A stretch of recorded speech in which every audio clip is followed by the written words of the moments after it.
Hello, everyone, and thank you so much for joining us today. My name is Lisa Levinson, and I'm the Campaigns Director for In Defense of Animals, and you are tuning in to a very special presentation we have. It's a goose mitigation presentation called Protect Our Geese, Protect Our Communities. So we're so happy to have all of you here today, and just giving you a little bit of info about what's happening. First of all, I wanted to share that this program is being hosted by In Defense of Animals. We have a National Goose Protection Coalition that is our host tonight. We have a very exciting lineup for you today of speakers who are going to share their non-lethal goose deterrent products, knowledge, and also resources with us. We're going to record this presentation and we'll send everybody the replay link. And we'll also post it on the In Defense of Animals YouTube channel for you to share. The intention of this presentation today is to raise awareness about Michigan's statewide decision to kill geese rather than relocate them when complaints are received about goose behavior or droppings. Geese are usually gassed to death, which is painful and inhumane. We will showcase non-lethal alternatives to barbaric killing, the methods that are used by the USDA's wildlife services. We will also address concerns about water contamination from goose poop and contracting avian flu from wild geese. We will start our program with presentations on goose deterrent products and then with experts on water quality and avian flu, and hear from goose advocacy organizations and address your questions with a Q&A. So I'll start by introducing some of my colleagues at In Defense of Animals who are going to be assisting us by responding to your questions in the chat box. First, I'd like to introduce Katie Nolan, who is our Wild Animals Campaign Specialist. Hi, Katie. Hey, everyone. Thanks for being here. And I'd like to introduce Mary Easonsey, who is our Development Specialist. Hi, everybody. Thanks so much for being here. I'm in the chat. Yay! So you're also welcome to ask questions using the Q&A icon on Zoom. We have a link that we're going to be sharing right off the bat with everyone, which is to a resource document with helpful links in the chat. Just a little bit about the program tonight. We'll have our panelists and speakers, and then we will have a half hour or less for questions. So we do want to hear from you. That's why we're sharing this in this format. So please do include your questions in the chat and we'll be sure to answer them. So first off, I'd like to welcome Bridget Tolley, and she is with Tow and Collect. Hi, Bridget. Yay. You're welcome to unmute and then you can share your screen with us. Okay. Hi guys, right, let me firstly thank you to Lisa and Karen for inviting us to show the product. I'm Bridget. I'm the US Tow and Collect Sales Manager. Can everyone hear me okay? Yes. Okay.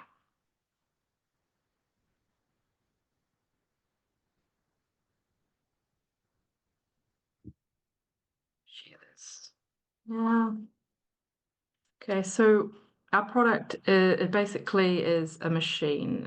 It allows you to coexist with the geese by quickly and efficiently picking up the geese manure, basically cleaning up the mess after them.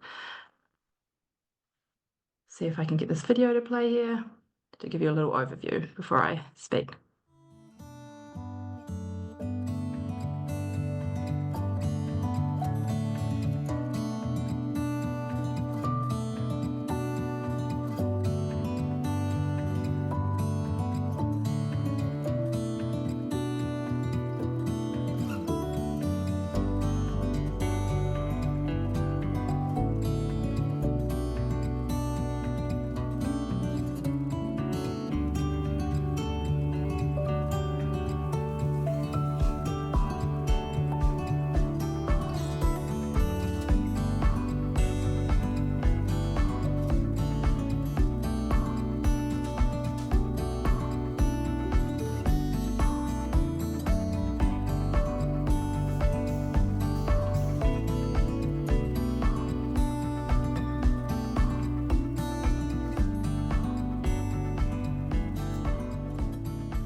Okay, so that's a little overview. So basically, we have a piece of equipment that you can tow behind your existing equipment that you have, depending on what sort of property or park that you're looking after.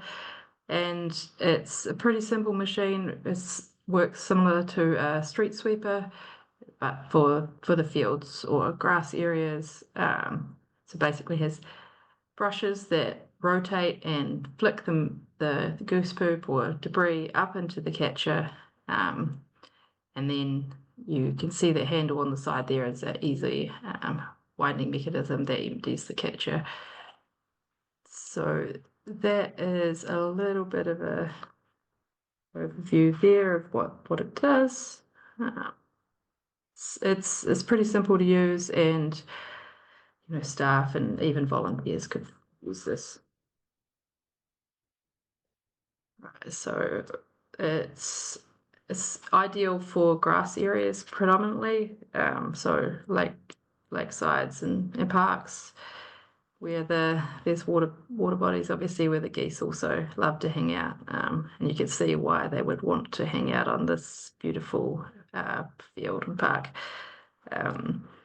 So basically, they drive around, collect the goose mess, and then also other debris as you go. So this customer that I was visiting here, he couldn't believe how many cigarette butts were in the catcher when he unloaded. So leaves, thatch, cleaning the field from everything. So there's a few added bonuses there, as well as cleaning up from the mess that the friends leave behind, because it's not the geese are the problem. It's what leaving behind that people were complaining about in this instance. This is a park, so that was their key reason for needing this product. Somebody And to go wanted, into that, someone wanted to know if it works on sand or if you have a yeah. version is all for sand. We would love to, and we're desperately trying to, to design that, but because it's a brush system, it will collect a lot of sand as well. So you can go all the way down to the beach, and then unfortunately there is not a lot you can do from there. Is it Thanks okay for if the I ask question. some other questions that are in here? There's Um, some great questions. Actually, if you don't mind, if we could wait until the All right. Q&A, that would be perfect. Thank Great. you. Yeah, happy to answer them at the end. Absolutely.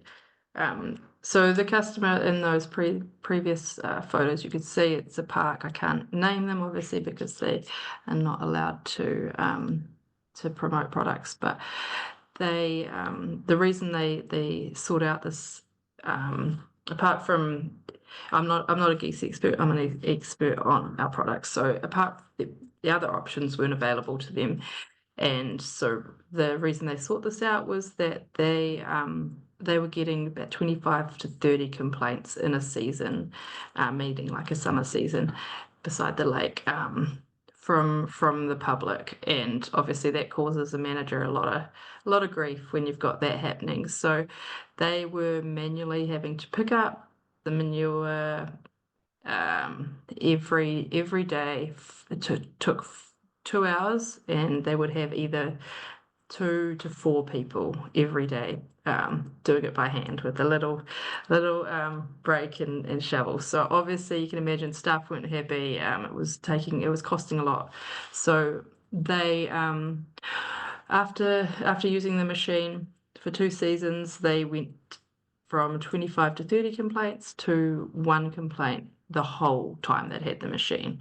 So that was a huge benefit for him, and that was his cost savings with the staff was there as well, but that complaints was something that he was really focused on. And yeah, obviously the savings, for you can see in that next quote there, he was saving $50 to $60 a day. And by the end of those 2 summers, it would have paid for itself. So He was super happy. They were going out every 2 to 3 days for 30 minutes, and the young guy that was in charge of it, he was very, very happy to be doing that instead of picking up by hand. So happy all round. They actually went on to win Michigan Park of the Year. Yeah, the next season. So you could see how beautiful that looked in those photos. So aside from that, basically quick rundown, because I don't want to take up too much time, but we have 4 different models, and the 2 up the top, they are actually ground driven, so they're super simple. Anyone can use them, low maintenance. And then we move up to our bigger models, which have an engine that drive them. They drive the brushes, so a little bit different. You can drive any speed, and the brushes are still spinning at the same speed. And then right up to one that has a Bluetooth remote.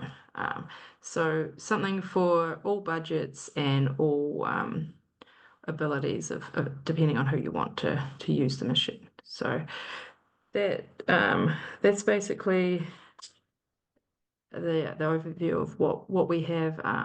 Basically living with the geese and cleaning up after them really quickly, and then everyone's getting on with their day and enjoying the space. Back to you, Lisa. Thank you. Wonderful. Thank you so much. You may want to click the end share screen button. I will do that if I can. There we go. Great. Thank you so much. I really appreciate you sharing the details of this and to see, get some of the great testimonials too. Thank you, Bridget. Lots more available on our website as well, if anyone's interested. Yes, and we'll have plenty of time at the end for some more questions. So please do keep those in mind for later. Thank you. All right, so next up, we do have John Erotic from Flight Turf. If you can join us, and you may have a presentation as well. Yeah, hi everybody. My name's John Roddick. I'm with Flight Turf LLC. We did this, I think, in 2020, just before the COVID thing, and so we're here again. So I have a presentation, or just a simple slideshow. Let me see if I can pull that up. Just a moment here. Essentially, we sell grass seed, and the grass seed is for grass that, let's see, this isn't flipping. So there we go. It's called Flight Turf, but essentially what it is it's a mix of fine fescue grasses. They're very old natural grasses that were developed very long time ago in Scotland. On golf courses, and they're the classic rough that you see right here. And this is what it looks like when it's mowed. This is a test plot in North Carolina from a few years back. But essentially the nature of this grass was developed. Our founder, Christina Copeland, she is her background is zoology, but she loves animals. And she was hired as a consultant in Philadelphia at their Northeast airfield to figure out a way to keep animals off the airfield. And they were doing a lot of euthanizing, and it just really broke her heart. And so she did a 3-year study working with different kinds of environments on the airfield to mitigate wildlife, and to do it in a way that she really understood was essentially habitat modification. And so in experimenting with different things, she found that the grasses that were present on the airfield, they were mowing because of the environment there. the mowing brought up insects. The insects attracted the birds, and the birds came to the airfield, including Canada geese. And so it became her purpose to figure out a modification of all this so that it would deter the wildlife. And she came up with a formula for this grass. The nature of the grass, essentially it has an endophyte component in it that comes from nature. Essentially, it's a type of a fungus that essentially when the birds eat it, they get a stomachache. And so they say, okay, that's not tasty. I'm going to try something else. And so they move on. And so by applying this to an entire airfield space, it provided for essentially mitigation of the wildlife. They chose other places. So, so that really in a nutshell is what we do. And around lakes and golf courses, and I mean, we've attempted a lot of different spaces and places to work with this. Airfield is the most obvious. Anytime you hear about a bird strike in an aircraft, it's big news and it's a big deal. But the same thing applies to people that love geese and love wildlife. There's ways to do this with modification of the environment that manages it not only for the humans that want to use it, but also for the wildlife, including Canada geese. So we want everybody out there to know about this and to promote it in some way. We have a lot of people that have come around over the years. They're essentially re-landscaping areas around lakes and streams and parks, and they're looking for something that offers this habitat modification. And it isn't necessarily going to say, okay, no geese are going to come, but what it's going to do is it's going to really reduce the numbers, and it's going to tend to cause them to modify their behavior, and it works. So this is what it looks like when this is on a roadside in Pennsylvania, mowed and unmowed. Once a year, these seed heads will come up, and if you're on an airfield, you need to mow it. If you're on a roadside, not necessarily. But the other cool thing about it is that it doesn't necessarily need to be mowed. It doesn't require the maintenance that normal grass areas require. It's very slow growing. It typically peaks out at anywhere from 6 to 12 inches and then just lays over.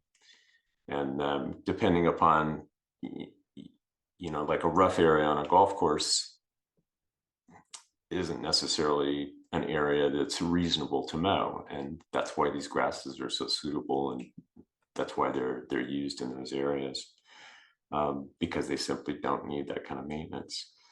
If you want to mow them, you can. I mean, the appearance when they're mowed, essentially you can take it all the way down to a putting green if you want.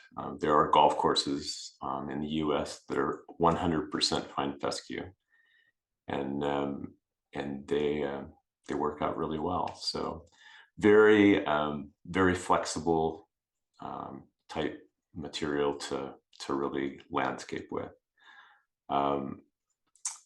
The other piece of that equation is that they're natural. There's nothing about the grasses that are toxic or that are going to cause any issue with the environment. And so to me, it's just a wonderful equation. So, and that's all I have.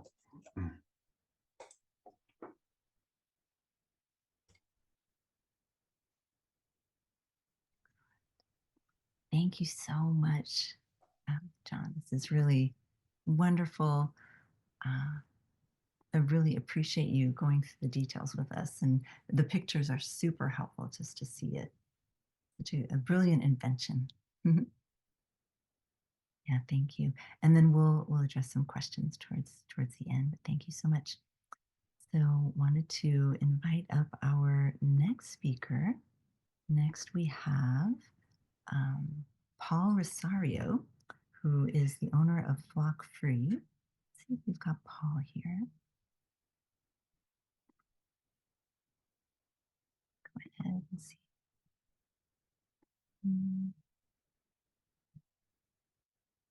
I think we might move on to our next speaker. Some of our speakers will be coming a little bit later. So thanks to everybody for your patience. We'll go on next. We have Benson. Wondering if Benson Colella of We Bloom can join. Hi there. Benson, hi, I'll add you here. I'll go ahead and share my screen. Yes, please do. Please do. Thank you so much. I can figure this out.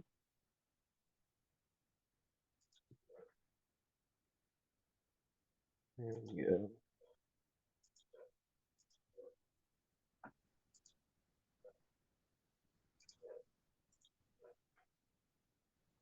All right, can you all see this? Yes, we can. Great. All right, I'll be talking about nutrient pollution from a somewhat different angle, and that's comparing the nutrients that geese put out versus those from human urine. And this here is a picture of a field that we're fertilizing human urine.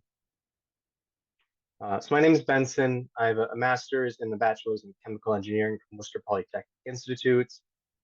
I'm here as a concerned citizen, but I work for a company called Wasted, and our vision is to catalyze circular sanitation and change the way people think about waste.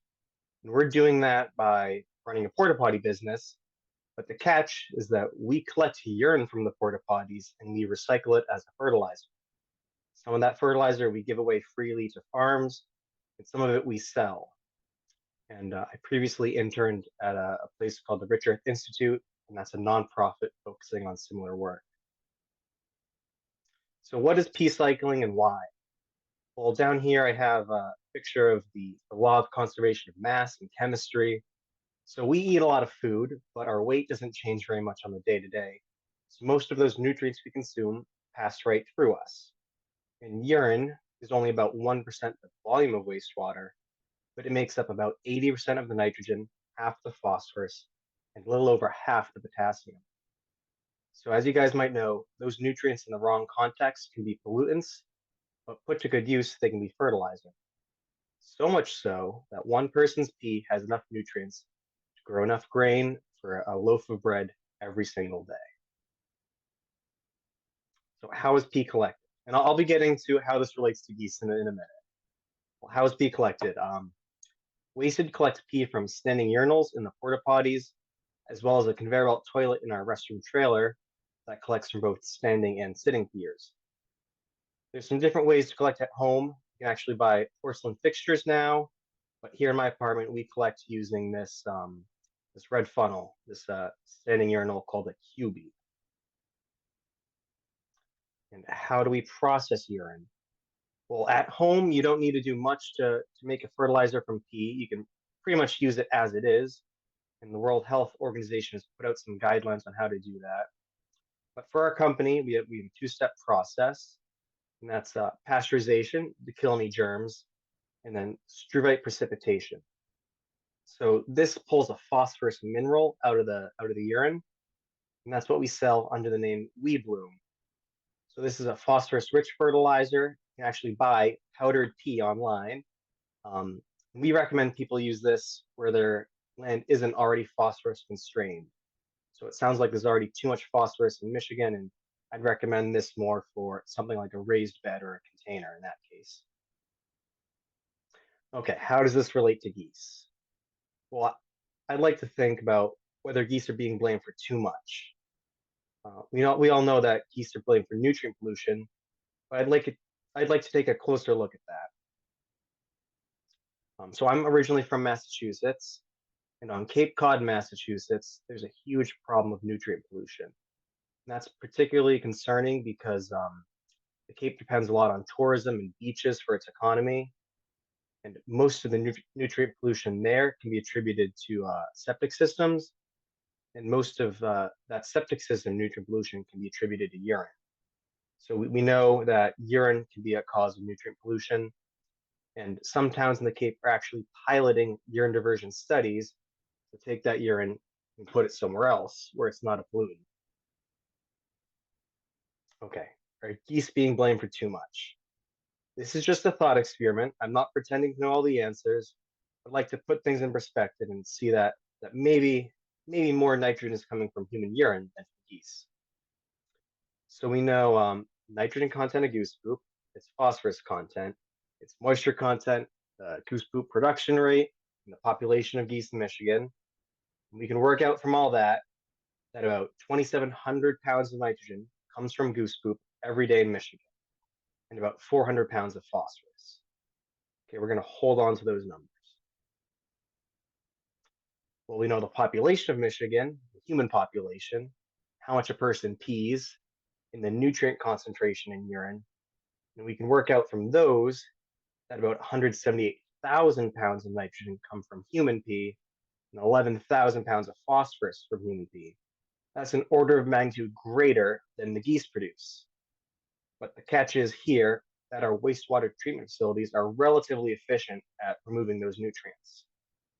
However, about 1/3 of Michigan is on septic, and septic is much less effective at removing nutrients. It only removes about 1/3 of the nitrogen. So about 37,000 pounds of nitrogen from human pee leach out of septic systems every day in Michigan. That is 14 times more nitrogen than geese produce.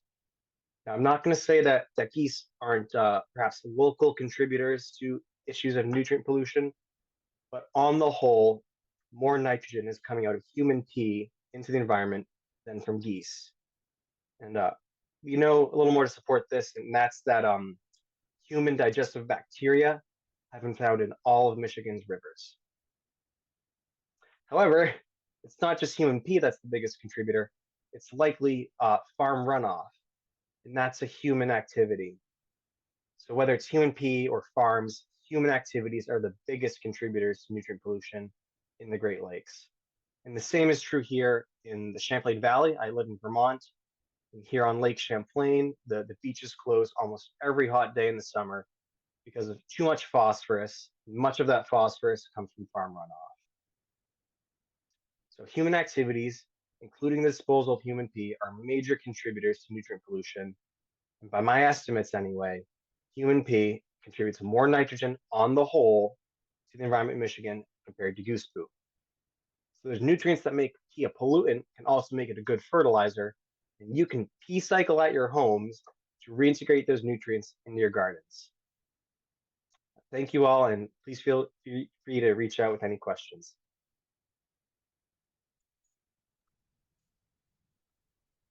Wow. Absolutely amazing. This is so cool. I want to thank you so much for doing this because this is very interesting, and I appreciate all the numbers that you cranked for us. That's really, really cool. Thank you so much, Benson. You're welcome. So now we're going to invite Paul to join us. I think we have Paul was invited to be a panelist, so we're going to ask you to go ahead and unmute and also start your video.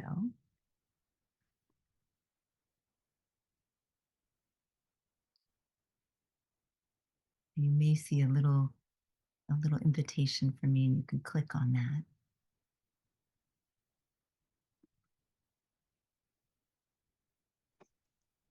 Wonderful. Is that good? There you go. Yes, that's wonderful. Thank you so much. There we go. Add your spotlight so everyone can see. Hello, Paul. Thank you so much for joining us. Hello, how are you? Thank you for inviting me on the show tonight.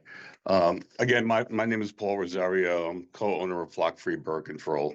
So I'm going to talk a little bit about today about the habitat modification with our products. We have a few products that are liquid products that birds are affected by ingesting them. So they ingest the product, these are B25 products, all natural, essential oil products. And how we use them, we spray them on the grass as the geese or other birds eat the grass. It affects the trigeminal nerve in their beak. We also affect the birds in flight and as they land. The product Tank makes is mixed with another product called Invisidye. The Invisidye product that we have gives, since they see in 4 spectrums of light and we see in 3, to them, the grassy area looks purple to them. And we're giving them a visual with a little bit of pain of the Tank mix, which is basically essential oils. But when they ingest it, they get a little bit of a stomach ache. It affects the trigeminal nerve in their beak, and they're highly effective. We use this all over the country, very, very highly effective. But before we use that, we also have machines that put a haze in the air that you cannot see. In flight, when the birds are flying through the atmosphere, they're affected as well. And the trigeminal nerve in their beak is affected. That product is called EcoBird 4.0. Now, the concentration of methylphenolate that's used in that is at least 40%. And we're finding out that less than 40%, really, it's a very, very difficult task to move the birds unless you have 40% methylphenolate. Now, the EcoBird 4.0, when we create the haze in the air, it's lighter than air, so the droplet size never comes to the ground. It stays in the atmosphere for a good amount of time, and then it dissipates after a while. But it only affects the birds in flight. The prevailing winds take it for basically miles. Our machines deploy every 3 to 5 minutes, depending on the controller or the settings and the bird pressure. So we create this haze that's lighter than air. It's basically a bubble in the air. As the birds are flying through it, they're affected. Their trigeminal nerve is affected by the haze that we create. Then when they land, they'll figure out how to land. They start ingesting the grass. They're ingesting the Tank mix product that we have as well. So we're affecting the birds in flight. We're affecting the birds when they land. We can do this manually, or we can do it with machines. We actually have patented machines that we've created that do this, and they're very highly effective, cost effective, and they work really, really well. We use this all over the country. I've used it in stadiums, golf courses, residential areas, big box stores, on roofs, everywhere that you can think of, we've used this product. There are a lot of products out there like this, but they don't have the same amount of concentration that our product does. You'll see a lot of products out there that have 14%, 12%, 20%. The product that we put on the grass called Tank Mix has 27% methylphenolate. Well, basically comes from the skin of a Concord grape. It's grape pumice, and doing our studies, we found that it was very highly effective on the ground, but in flight we have to use 40%. 40% is key.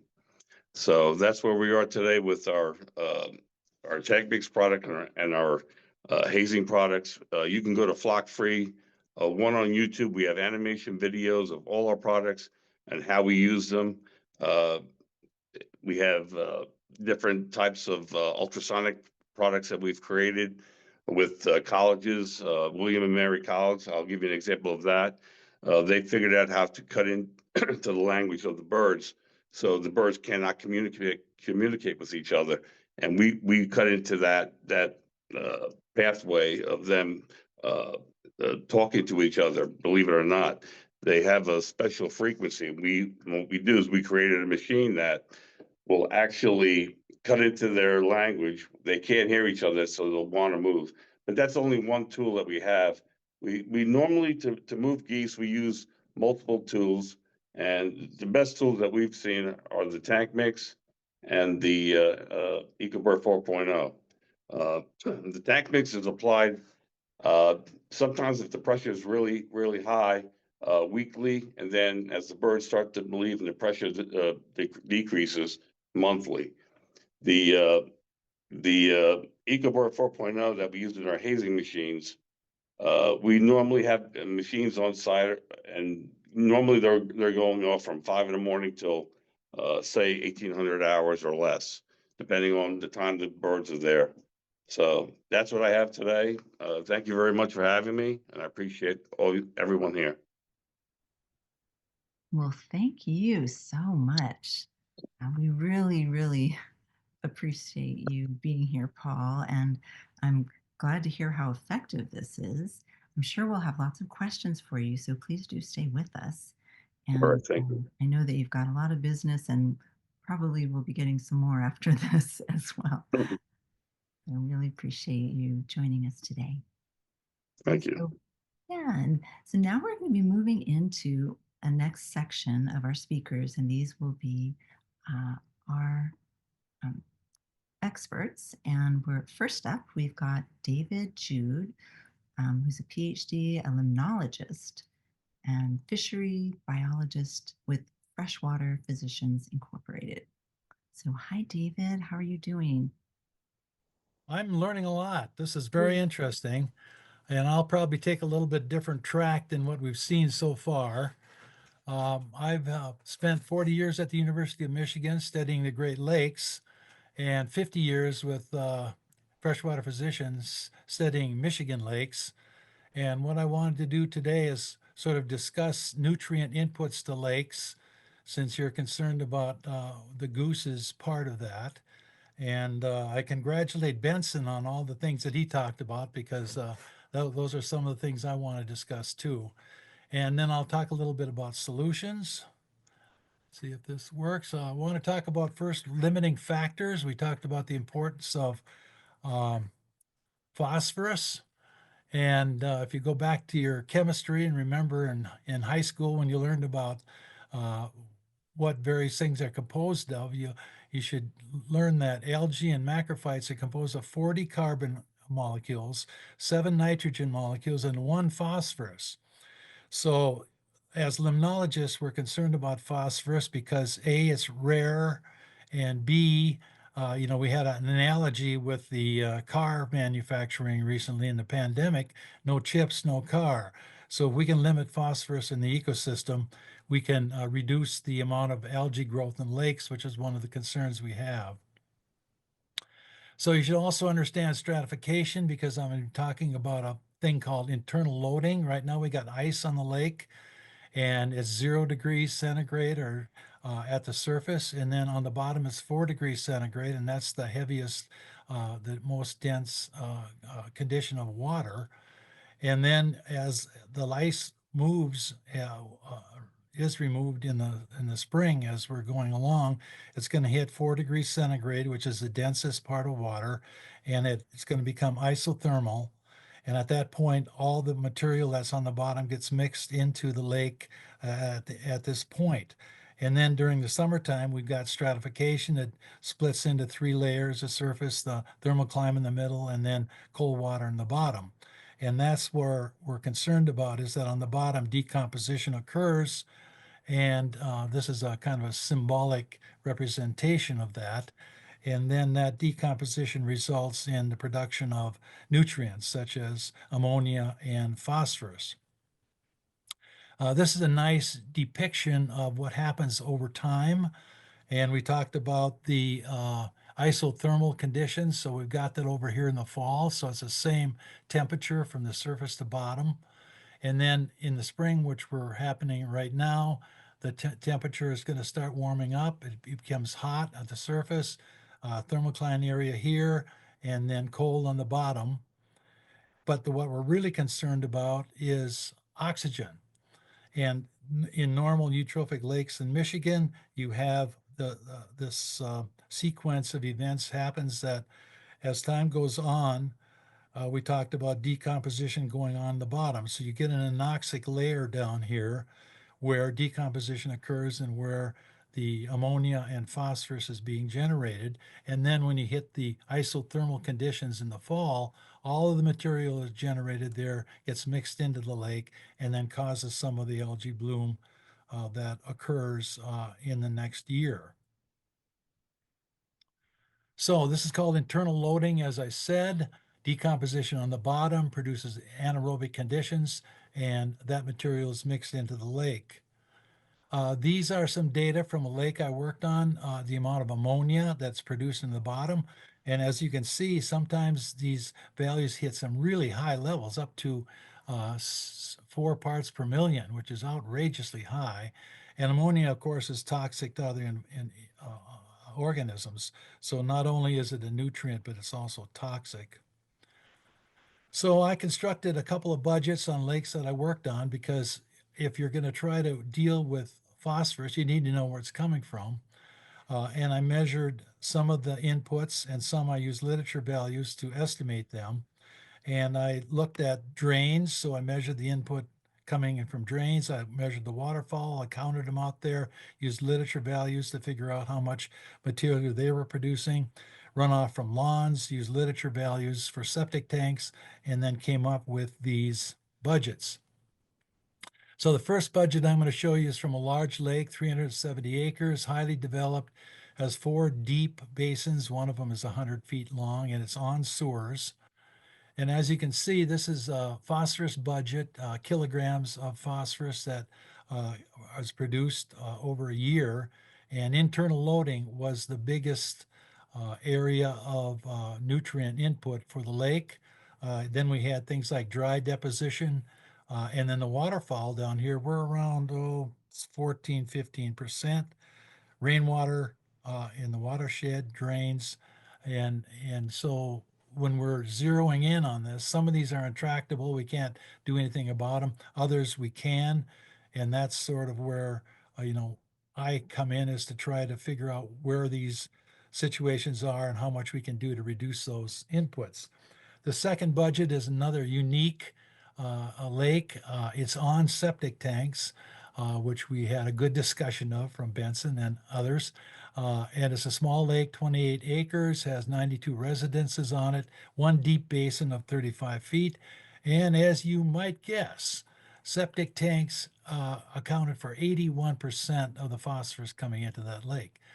Now, these are rough estimates, and I may be off a little bit, but it kind of gives you an idea of what and where to put your efforts if you're trying to reduce the amount of phosphorus coming into the lakes. And of course, waterfall, 7%, a small percent of all of the inputs that are coming in here. But still, when you're dealing with a lot of intractable sources, you try to reduce the impacts of all the other ones that are contributing, because it's a big effort to try and to save these lakes. So what do we do about all this? Well, normally these are the problems I deal with when I come to a lake and they say, why do we have a horrible algae bloom in the lake? I look at internal loading, waterfowl, drains, and runoff from residences. And as I noted, internal loading is probably one of the biggest issues there. It's usually a major source of nutrients. And to deal with that, we first say the residents have to reduce nutrient input to the lake, because we don't want lots of algae and macrophytes being grown. And then they die and then decompose in the lake, causing some of these problems. And alum treatment is one of the ones that has been doing pretty well historically and in Michigan recently. And it reduces the amount of phosphorus that gets regenerated from the bottom. Waterfall are usually a minor component of the input of nutrients into lakes, as Benson pointed out. The people are contributing probably a lot more than the geese are, but still we don't want them on the lake. So there are things like don't feed the geese, dog patrols, goose roundups. So we want to keep the numbers low and prevent bacterial contamination and nutrient enrichment. Drains, of course, as some of you may guess, can be a substantial source of nutrients in a lake. They should be monitored. We should try to reduce the amount of nutrients that are coming in. Rain gardens, wetlands are some of the things that have been done. This is, my big nemesis for residences is these kinds of lawns, which are fertilized, and runoff from that can go right straight down into the lake and contribute to pollution. And as I love to show, we have met the enemy and he is us. And I think a lot of people kind of forget this, that a lot of the problems that are generated in these lakes have been caused by the humans and their activities on the lake. One of the ones, of course, is groundwater contamination, and that can occur, for example, if we've got manure spreading going on in the watershed, rains come in, it sinks into the water, and then it gets into the groundwater and then leaks into the lake. Same thing happens with septic tanks. And again, this is a demonstration. When it rains, all the stuff in the by the stores and on the road all leaks into the lake. It comes in from the drains. It also can come in off of people's lawns. This is a nice demonstration of a life of a polluter, that is us, fertilizing your lawn. We've got people maybe washing their cars with high phosphate detergents, pet waste, and then the drains that are coming in here as well. And then the septic tanks would be part of this as well, if they're on septic tanks. So I love this sign. My sister's dog park has this in here, and there is no poop fairy. It doesn't disappear, and we have to be doing something about controlling it. This is another horrible example of runoff from land and how you should not treat it. And this is a great example of a golf course where they fertilize the hills, and then rains come, it runs down the hill and then fertilizes the grass as it goes. And this is a lawn I went by in the lake, and it's very green. It doesn't have any dandelions, obviously treated with herbicides and pesticides. And I measured the water that was coming out here, and it had 2 parts per million nitrates in it. So they're putting fertilizer on their lawn, it's sinking into the groundwater, draining into the lake, and then fertilizing the lake. So common sense recommendations, we want green belts to slow down the runoff from these kinds of lawns. And there's a website called the Michigan Natural Shoreline Partnership that you can look at if you want some guidance. I see people burning leaves on the watershed. They're washing with high phosphate detergents. Don't feed the geese. Pick up after your pets. Reduce impervious surfaces are some of the recommendations I make. And I just am very disappointed because I seldom see anybody doing anything about that. And one of my nemesis also is lawns. And I think they're the worst thing people ever created. I mean, looking at the pros, you've got a pretty lawn, but the cons, it's costly. You got to buy a lawnmower. You got to hire landscapers who fertilize the lawn. The lawnmower pollutes, increases our climate change effects. You poison and kill insects and plants, contaminating the lawn and the ecosystem. And fertilizer grows lake weeds and cost to control. So we need to plant green belts, more native flowers, encourage the pollinators and butterflies. As many of you have learned, populations are in decline. We got a lot of endangered species. We should stop poisoning insects, plant fruit-bearing trees, help the birds rather than poisoning them. And as some of you may know, there's a No Mow in May effort that's ongoing, and also Revolution in Los Angeles, gardens instead of lawns. So here's some examples of green belts that I took from the Michigan Natural Shoreline website. Show you some examples that instead of putting money and buying lawnmowers and hiring landscapers, you put in a good landscape like this to retard runoff from the land. And I have 2 examples in my backyard that showed up. You reap some benefits from the wildlife that benefits from it. So thank you for your time. Oh, wow. Thank you so much, David. This is amazing.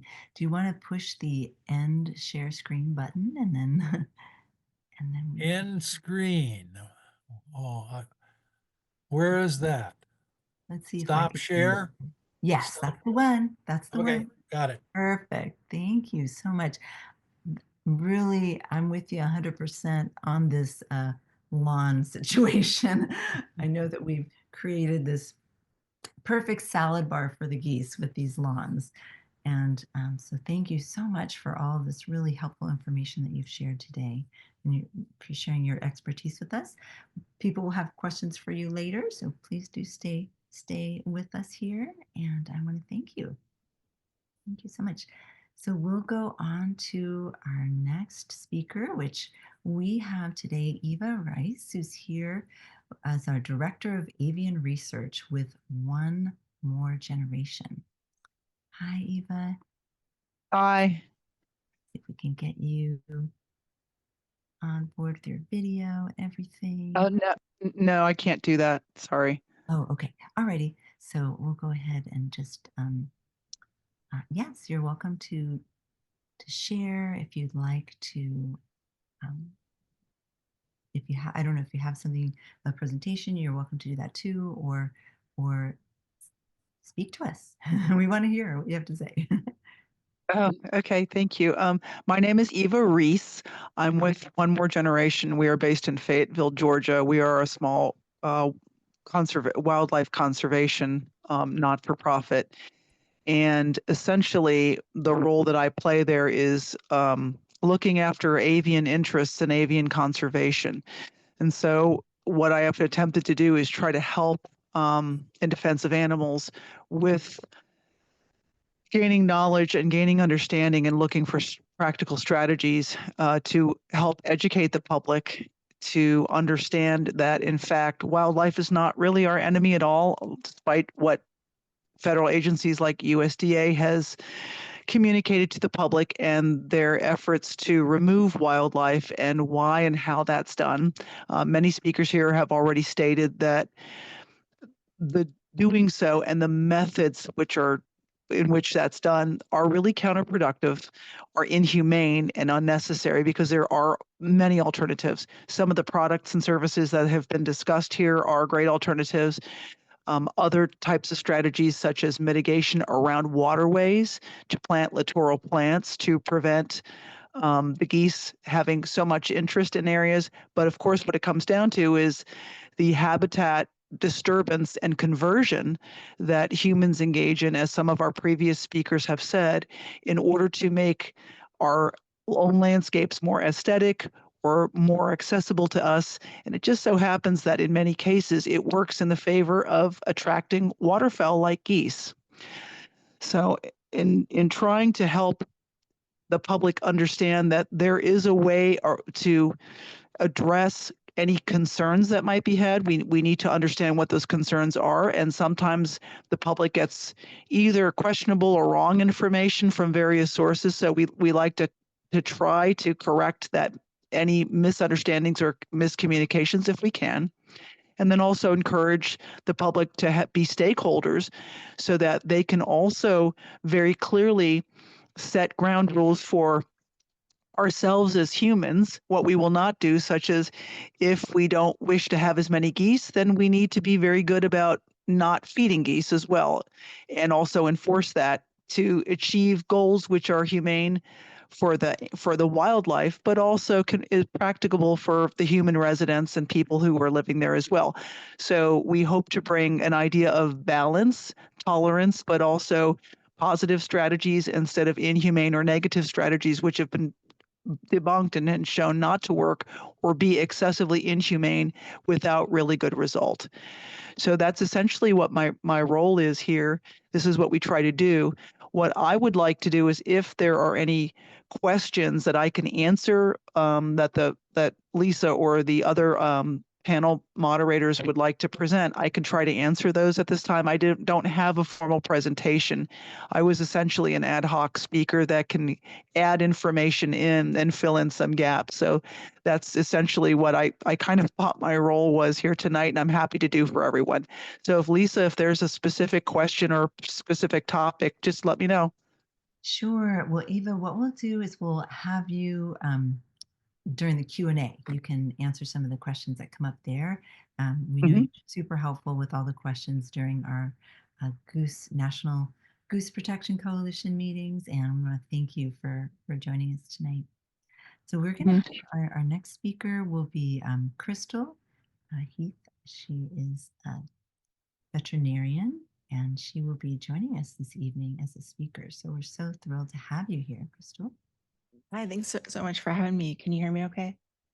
Yes, let me Trying make to sure that I have you. turn on this slideshow here. All right, and you can see that? Yes, we Cool. can.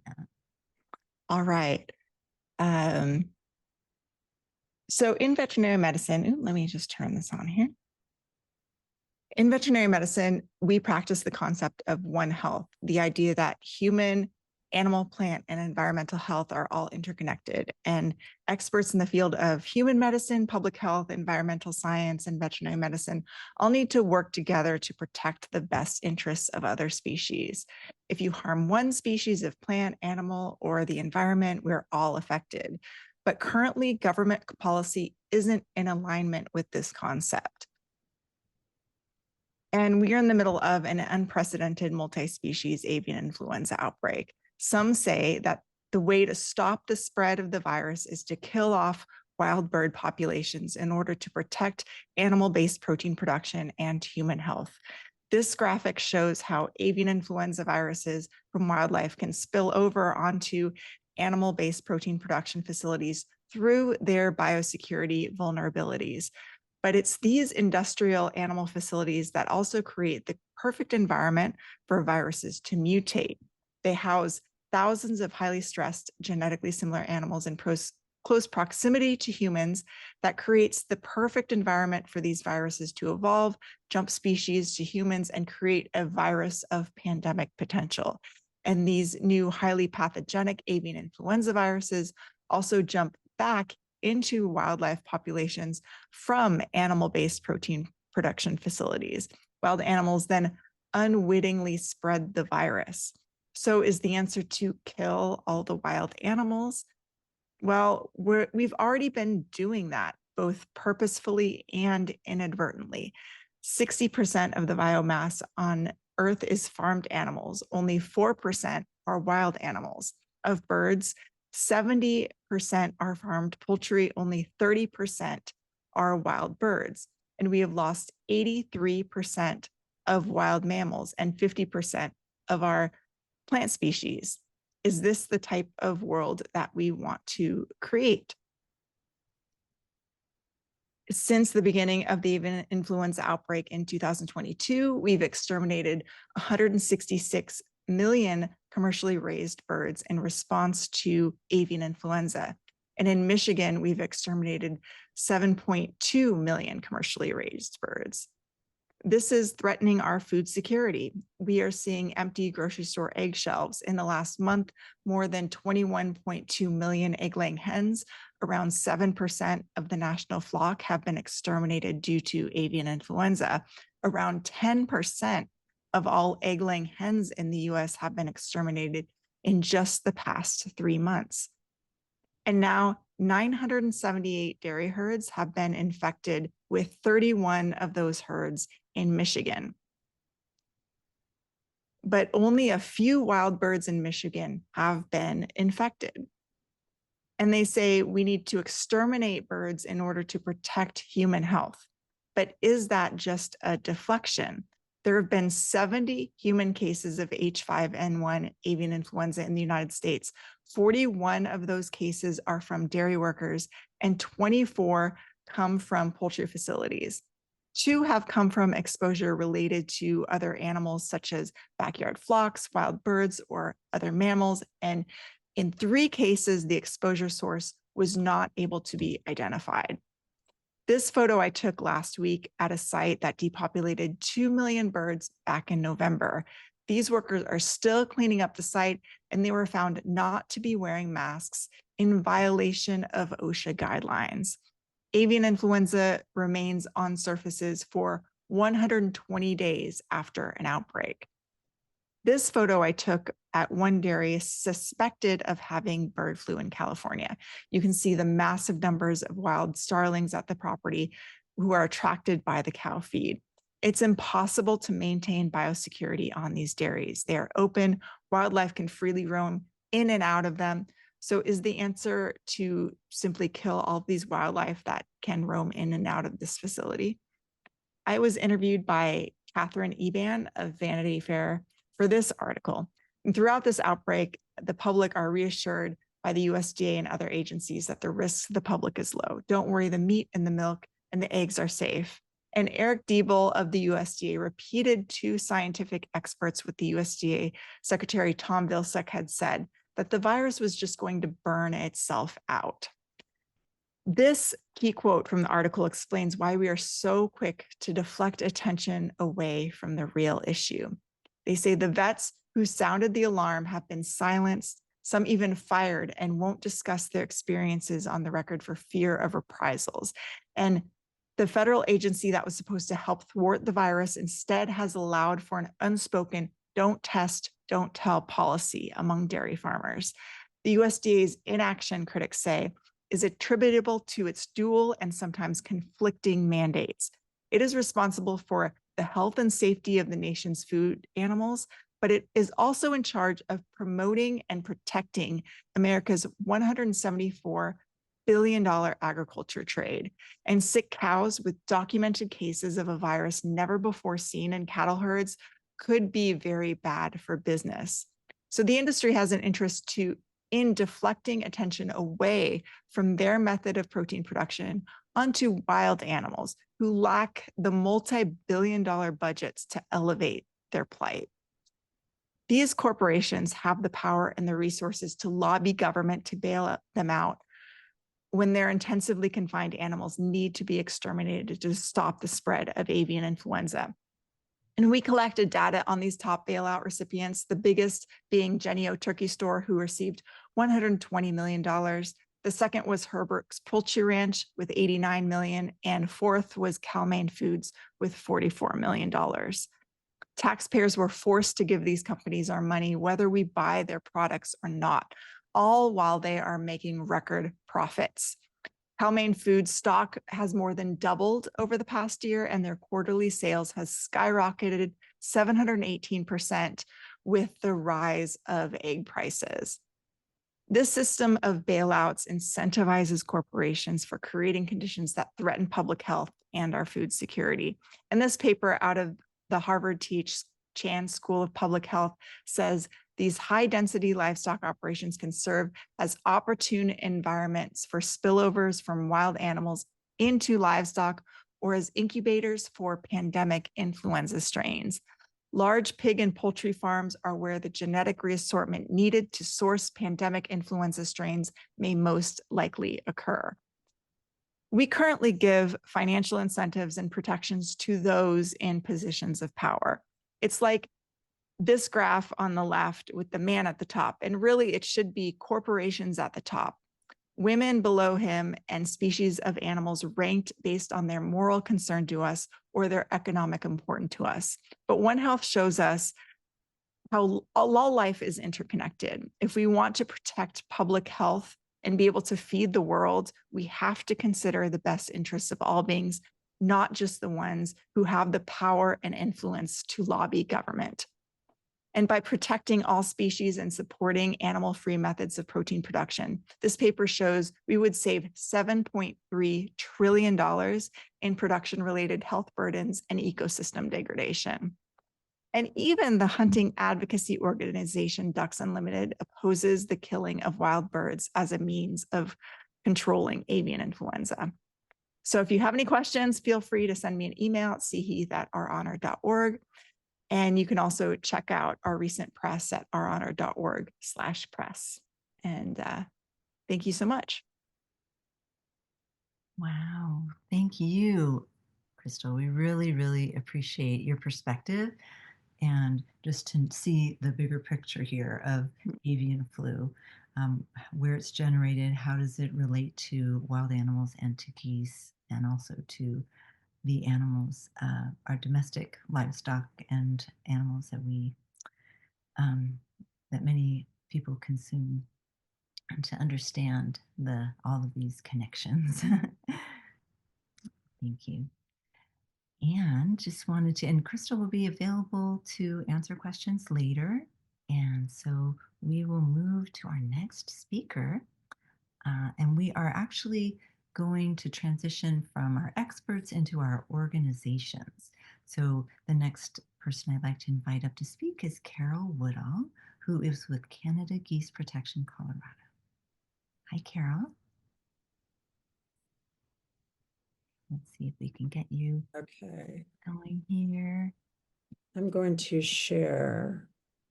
Perfect. That sounds good. I'm going to add your spotlight and then wonderful. Thank you so much.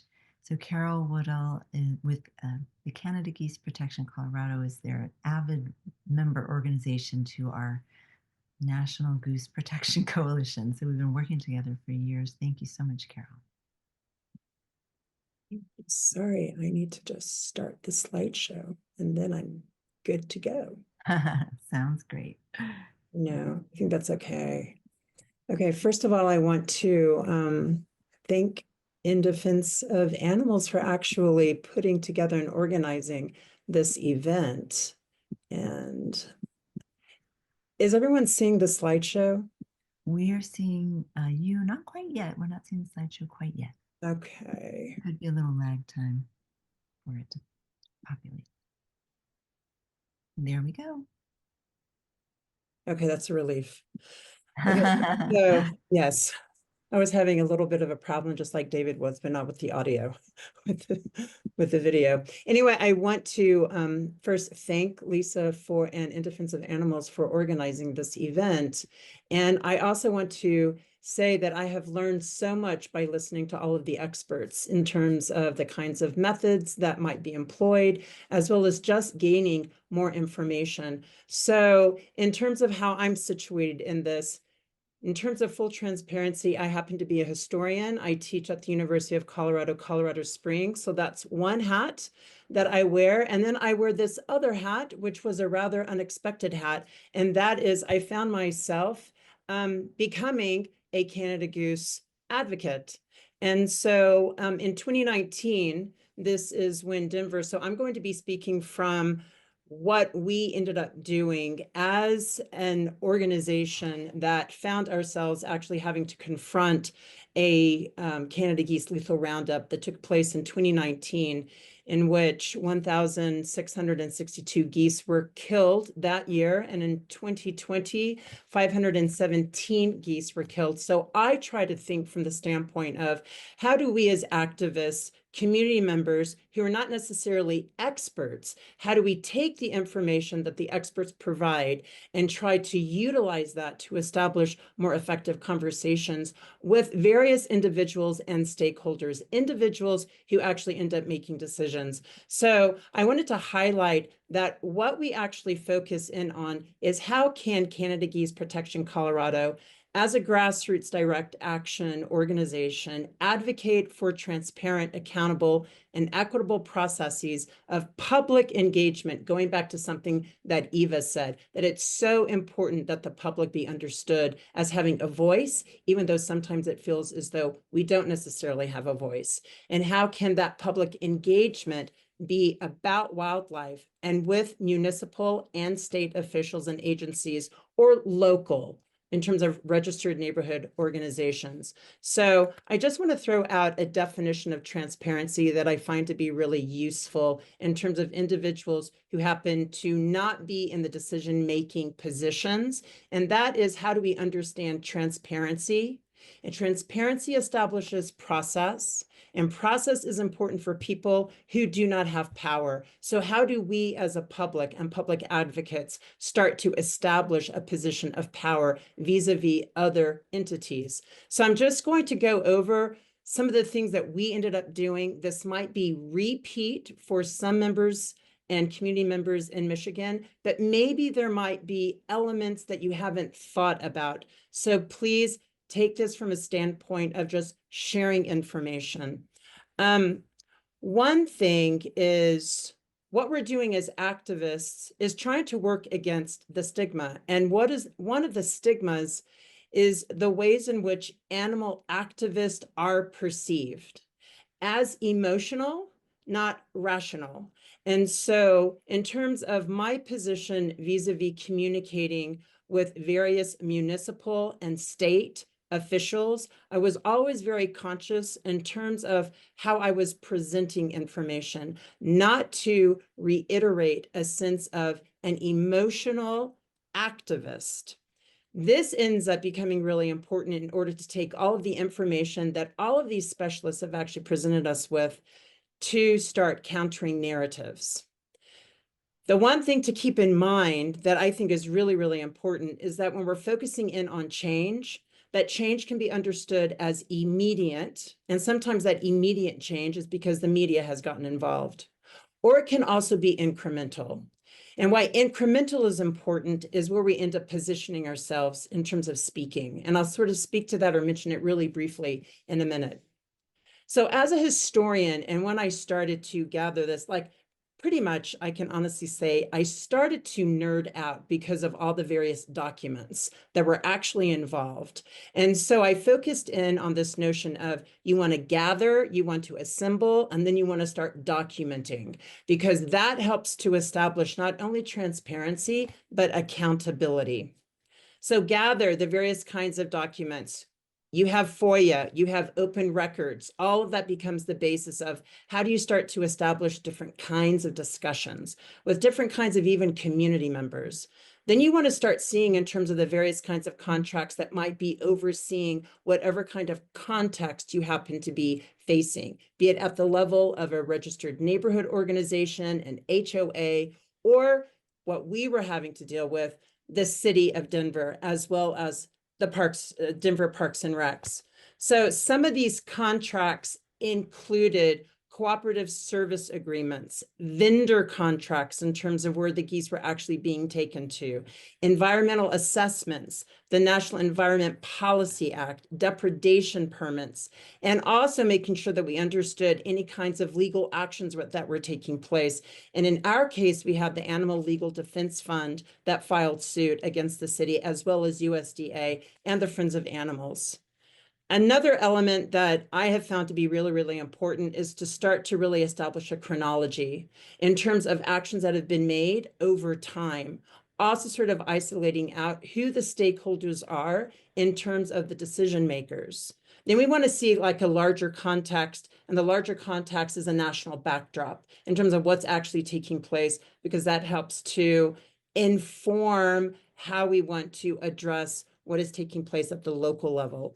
Motivation is just something, and I think that's actually sort of been understood, that there's an efficiency or a perceived efficiency based on the elimination of the geese. It's speedy, as opposed to opening up a space to actually engage with scientific information. Oh, okay. And then what I want to jump and provide a little bit more information on is if you happen to find yourself bearing witness to a lethal roundup, the documentation of this is really, really important.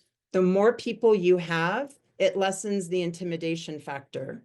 You want to have individuals. We ended up having 12 individuals that showed up at 5 a.m. because we understood exactly what the opening and closing hours of our public spaces were. We also ended up making sure that we had a legal observer who was there, who could also speak from the standpoint of being able to protect our rights, be in the position of protesting and documenting. The American Civil Liberties Union is really important because they do provide documentation to make sure that you do know what your rights are, especially if you happen to be stopped or detained. Another documentation that you want to have on hand if you find yourself having to witness a lethal roundup, and that is actually having the actual depredation permit, because of this one condition, condition 9, which states you and any sub-permittees must carry a legible copy of this permit, including these standard conditions, and display it upon request. Upon request is a really key linguistic device that needs to be stated, because if you happen to be in a position of witnessing a roundup, this is something that you can actually ask of the sub-permittees. Ask them, I request to see the migratory bird depredation permit that you must have physically on your person. Another thing that we ended up doing, so we ended up speaking in front of Parks and Recs Advisory Board for 18 months. Every single month, we had 3 minutes to speak. We would gather individuals to speak from various positions. And after 18 months, and because of our persistence, and so that's when I sort of talk about this incremental change, we were able for Denver Parks and Recs to completely terminate the 3rd year of the lethal roundup. So in short, we were successful. So how do we actually continue to maintain visibility if you end up having a contract that's been terminated? We ended up doing various things. We table, but we also ended up collaborating with Denver Parks and Recs on lake cleanups. That puts us in the position of contributing to the community, of providing a service to the community for free in terms of our service labor. And we're also removing the trash. So it's creating a healthier ecosystem.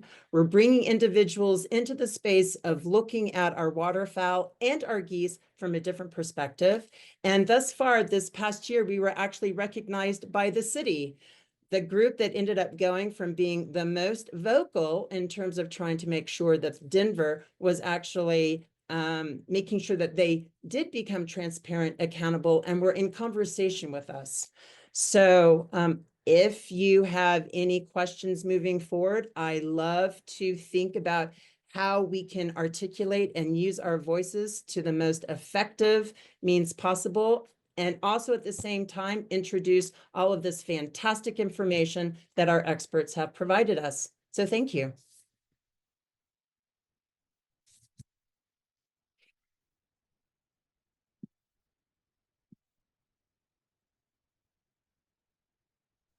I'm also a very Thank stubborn you. person. Thank I you. will just keep talking. Oh, no, this is good.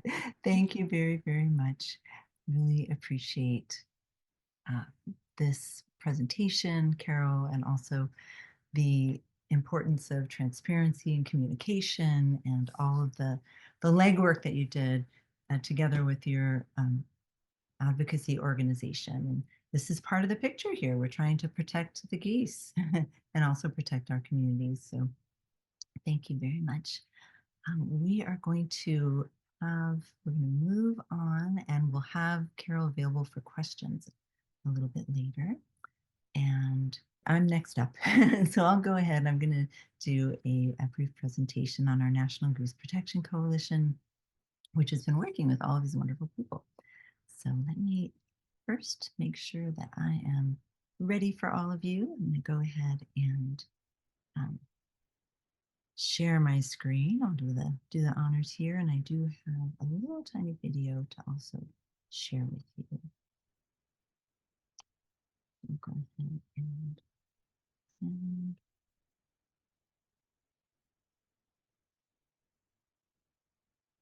Wonderful. Thank you so much for your patience as we get this going with our slideshow. Terrific. So In Defense of Animals is the kind of parent organization behind our National Goose Protection Coalition. We did start this effort in 2019. So here's a little image of the beings that we are looking to protect. They are incredible, very family-oriented, excellent mothers and fathers, and the little tiny babies. One of the things that people may not realize, some of you know all too well, but others who are new to this, is that often these goose roundups, the lethal killing that happens, occurs during the summer months when the animals have their babies and they are flightless. They've been molting in order to care for their young, and this is just such a tragedy for many people to realize that they are killing the babies and the parents.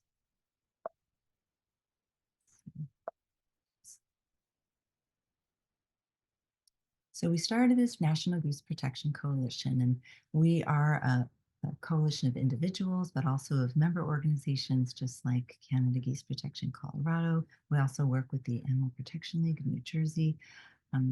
All of these are experts in the field, and we work together to help people who reach out to us for help. You can also join our coalition. We do have monthly meetings if you'd like to. A little bit about what we've learned about goose poop and also about goose killings or goose massacres. Goose poop is not to blame for contaminating our water, as we learned today. Water quality tests show that human septic waste and over-fertilization are the main causes.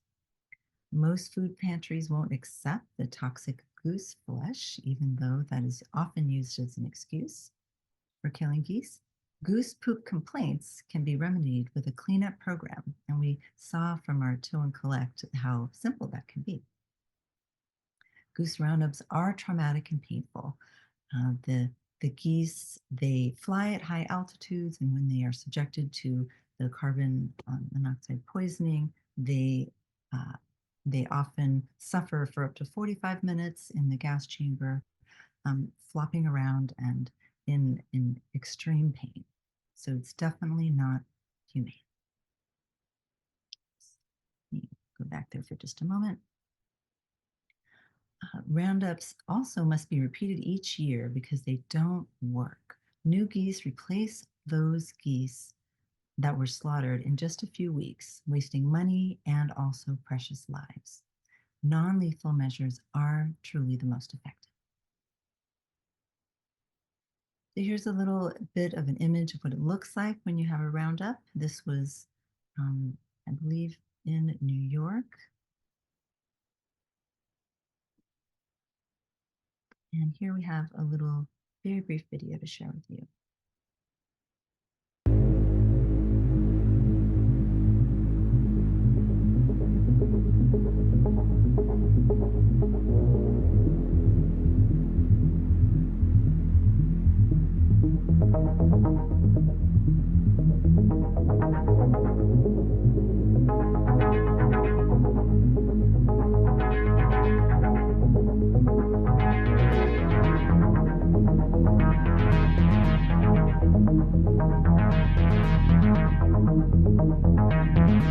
Canada geese are being rounded up in suburban parks and gassed to death. Workers who rounded up dozens of Canada geese put them into the back of a specialized truck and gassed them until they stopped breathing. Tonight, animal rights activists are demanding give geese a chance.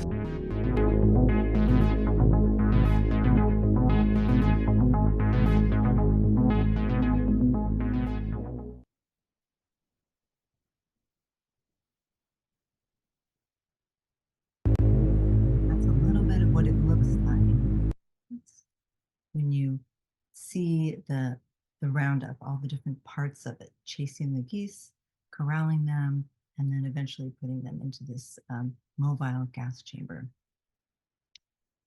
So they're all watching, the geese are watching their family members get gassed or having their necks broken. Often the babies are killed through cervical dislocation. And here's one of the little babies poking their head out just to show you these are the animals that we are killing during the time when they are just babies. So this results in a public relations nightmare. These roundups, we know from experience that people, when they hear about this, they don't like it. The USDA, for that reason, tries to complete the roundups early in the morning by 5 a.m., as Carol was sharing. And so that's because it's not something that people want to see. And when they find out, they're very upset about it. Here you might find that local activists will come out and speak up about these animals. Many people care about the geese and don't want them to be killed.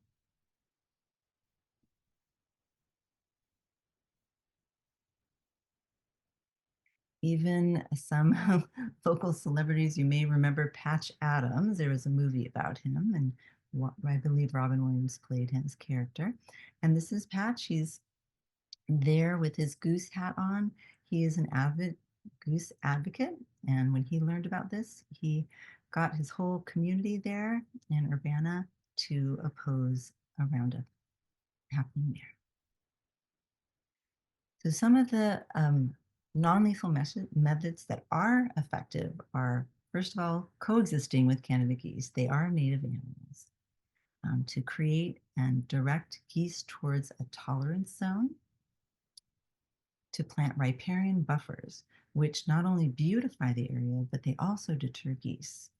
Because geese do like to be able to see if any predators are there, and the riparian buffers often are have different levels in the canopy.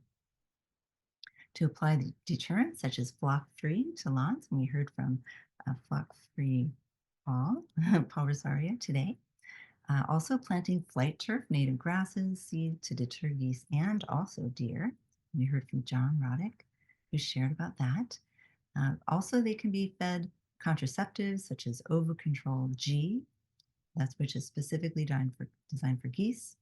You can hire companies that train dogs to chase geese before they nest, and those dogs are specially trained not to hurt the geese.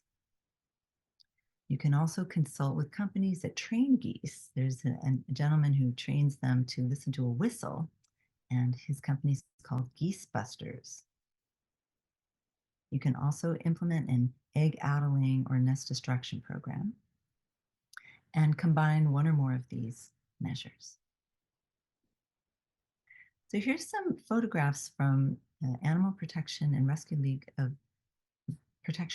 New Jersey, and this group has a goose protection program. They've been doing it for years very effectively in the state of New Jersey, and you can see the riparian buffers and some of the landscape modification that they've done here.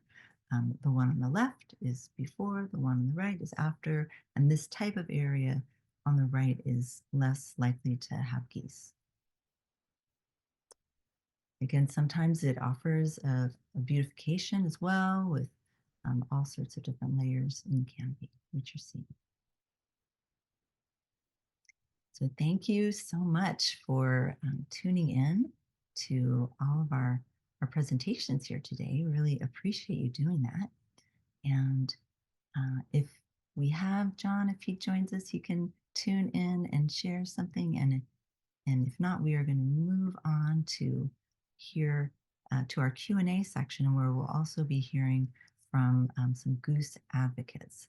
So I wanted to take a moment and just see we have Arlene Steinberg, Gary Graniter, and Karen Stamper, who are here as advocates. And also Eva Reese is here as well.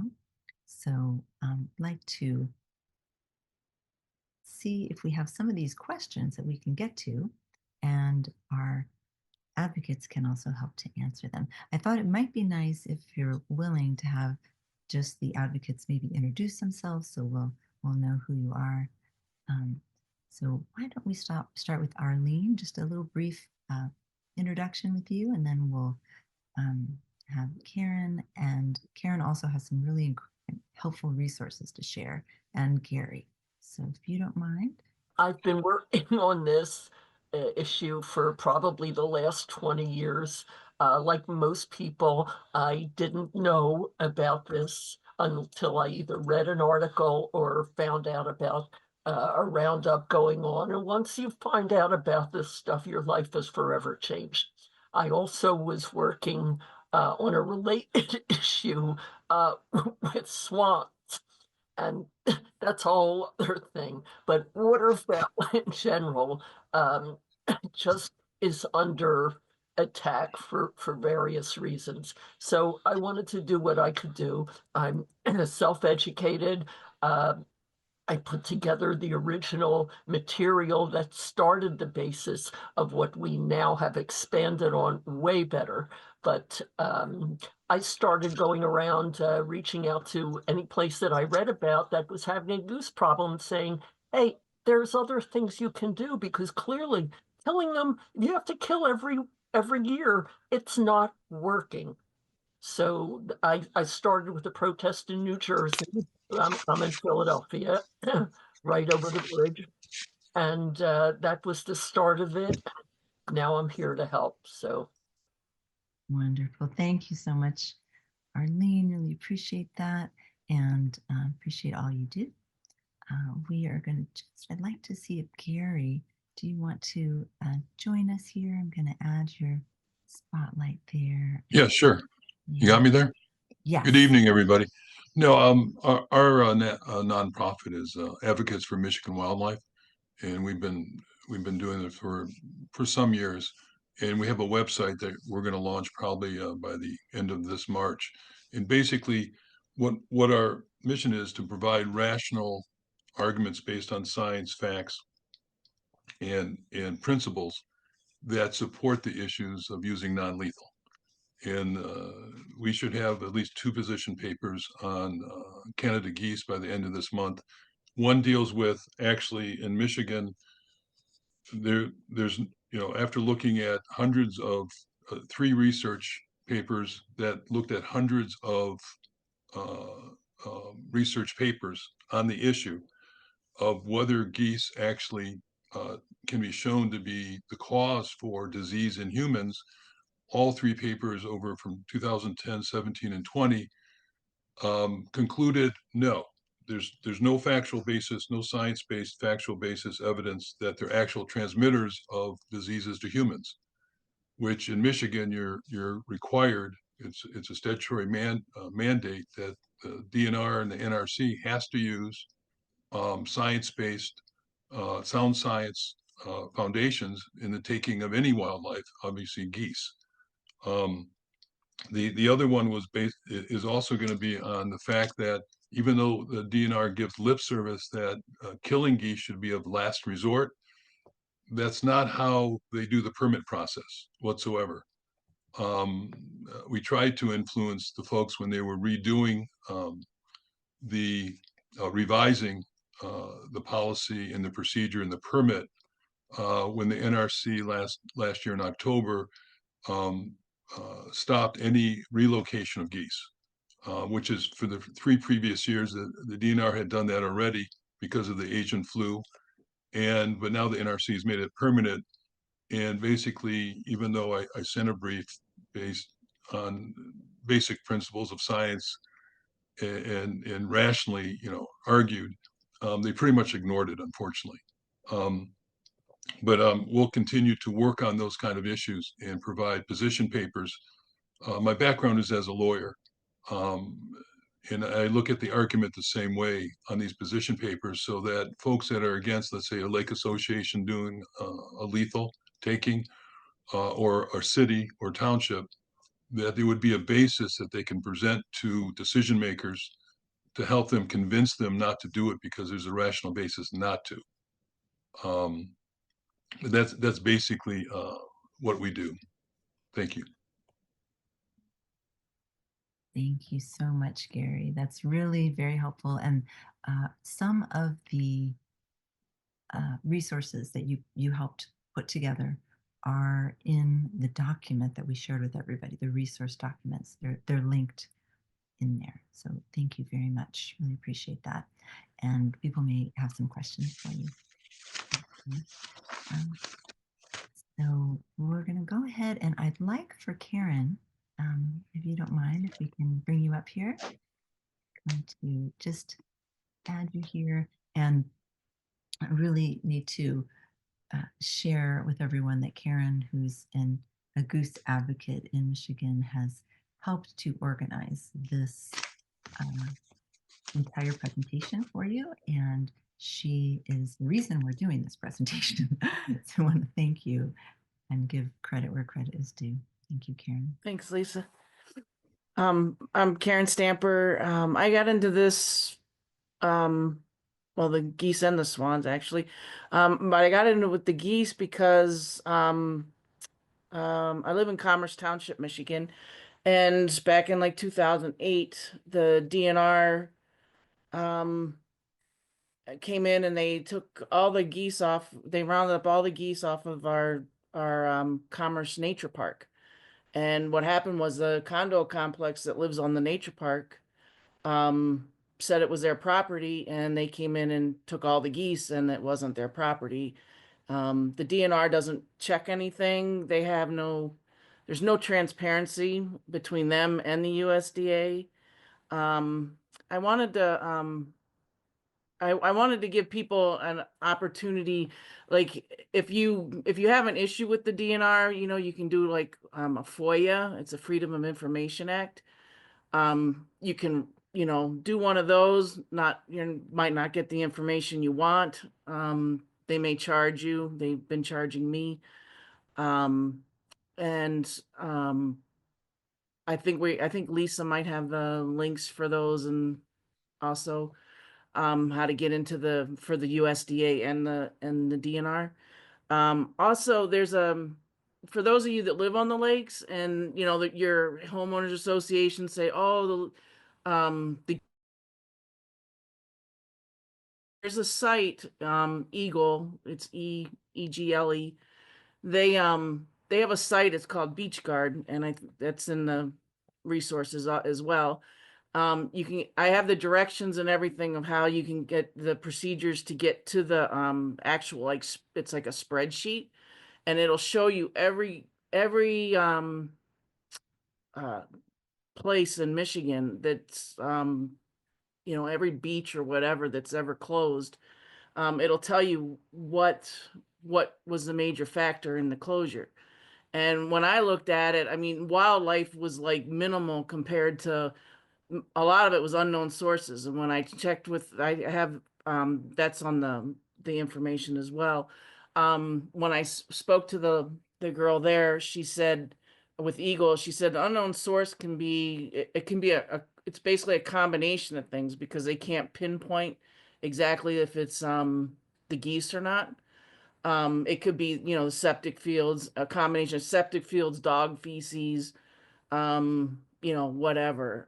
But that is there for, you know, for you guys, if you want to go there and see if your HOA is lying to you. You know, if you care about the waterfowl and all in your lake, you might want to do that. Um, and then basically, you know, if you ever go to a DNR meeting or a Natural Resource Committee meeting, everything is pretty much about hunting, and what the DNR is trying to hunt next. I just noticed on their next meeting, they're gonna have a meeting about the wolves again, even though we've all voted not to kill the wolves. So that's on their agenda. But I was thinking that maybe, you know, it might be a good idea, you know, if people want to, we could all get together and maybe go there and express our concerns. And, you know, it probably won't do a whole lot, but at least we can have it on record. So, and that's basically all I have right now.